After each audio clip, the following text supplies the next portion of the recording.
Hola a todos, soy Carolina Hernández de Claro con Caro, una apasionada en las finanzas, en el desarrollo personal y en cómo cuando tenemos ese balance de nuestras vidas, financieramente podemos ser más prósperos.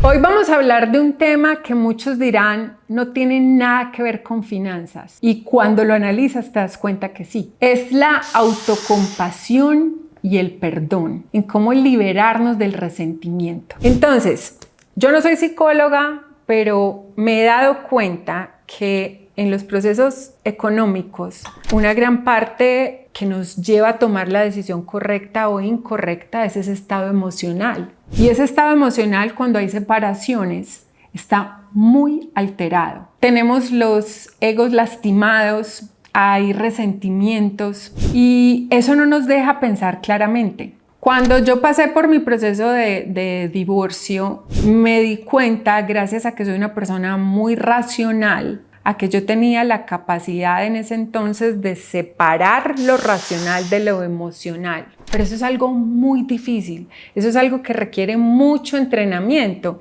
Entonces, para mí era algo natural porque los números, esa parte racional de mí siempre ha sido ejercitada y lo podía separar, pero eso no le pasa a la mayoría de las personas. Entonces, hoy en día me he dado cuenta, y cuando me siento en consulta con personas que están en ese proceso de divorcio y decidiendo qué hacer con sus casas, qué hacer, cómo partir sus bienes, qué hacer con la economía, están totalmente nubladas. Están totalmente nubladas por ese rencor, esa rabia hacia el otro, hayan o no hayan tenido la culpa. Así que siempre salgo hablando de esto, lo hago de una forma muy informal y lo hago desde mi postura de vida, cómo veo yo las cosas y cómo me gustaría que después de haber pasado por esas cosas, cómo las vieras tú.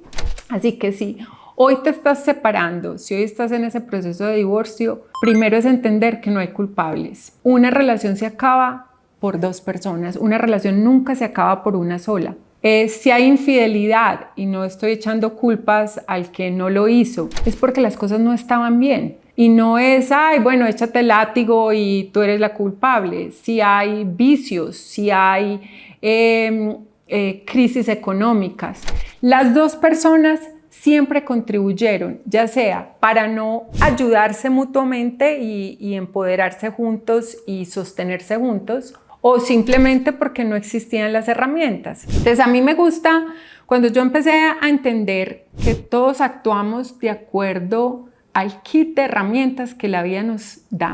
Empiezas a tomar las cosas no de forma personal. ¿Qué pasaría si en este momento, no sé, alguien de aquí del equipo que está con nosotros se cae al piso y empieza a convulsionar? Yo no soy médica. ¿Yo qué hago? Tengo un vasito de agua, creo que lo correcto es darle agua, le subo los pies. ¿Por qué? Porque mis herramientas en este momento son esas. Puede que un médico diga, ¿cómo se te ocurre? Si está convulsionando, lo menos que debes hacer es darle agua.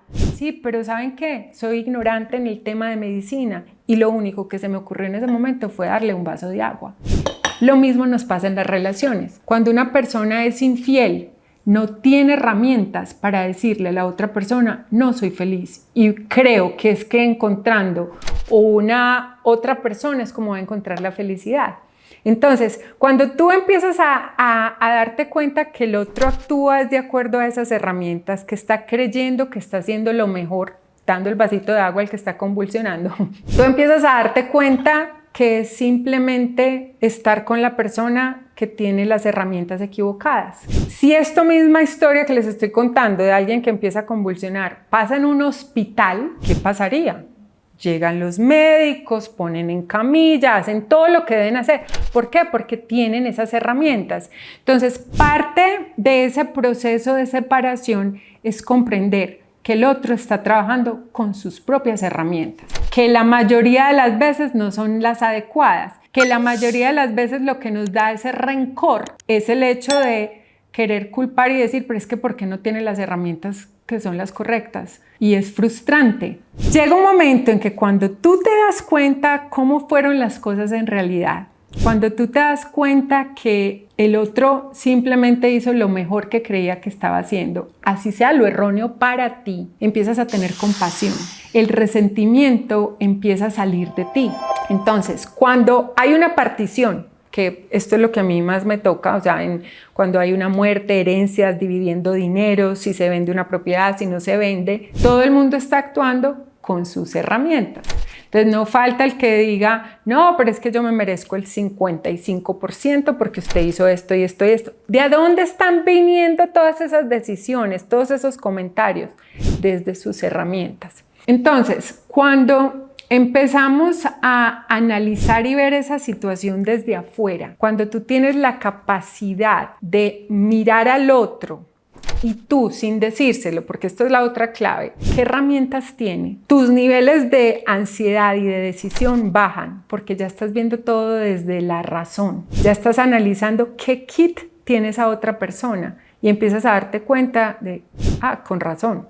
Esta persona no tiene un buen kit financiero, esta persona no tiene un buen kit emocional, pero sabes que si no lo tiene, aquí tengo que entrar yo a poder estabilizar, digámoslo así, o a que el daño sea menor. No siempre se llega al resultado esperado. Soy fiel creyente de que el que cede gana. Muchas veces la paz mental que te da el ceder no tiene precio.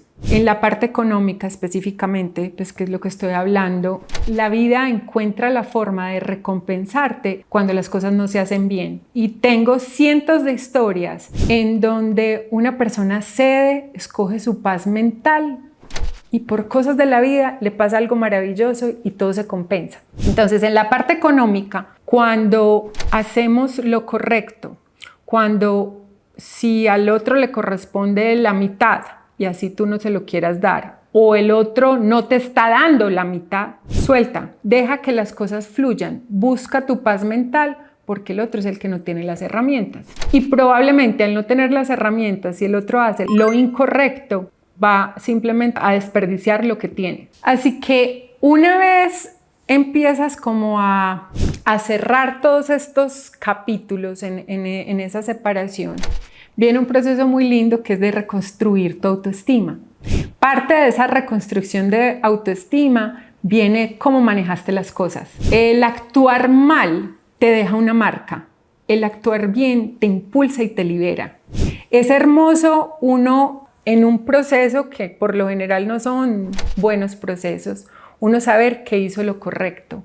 La ligereza con la que se vive, independientemente qué esté diciendo la otra persona, qué está haciendo la otra persona, cuando tú actúas correcto, eso contribuye a tu autoestima, te empodera, te hace dar cuenta que el actuar bien no tiene precio para ti mismo. Y cuando empiezas ese proceso de me voy a volver a encontrar conmigo mismo, voy a volver a centrarme en lo que me recarga, te das cuenta que por añadidura te llega ese amor propio, ese autocuidado, esas ganas de ser mejor y te disparas. Así que espero que estos tips de encontrarte contigo mismo, de darte cuenta cuál es tu kit con el que viniste y las personas que te rodean y cómo utilizar esas herramientas para un mejor resultado, ojalá te lleven a alcanzar eso que todos buscamos y es esa libertad, y no solamente financiera, sino libertad de vida.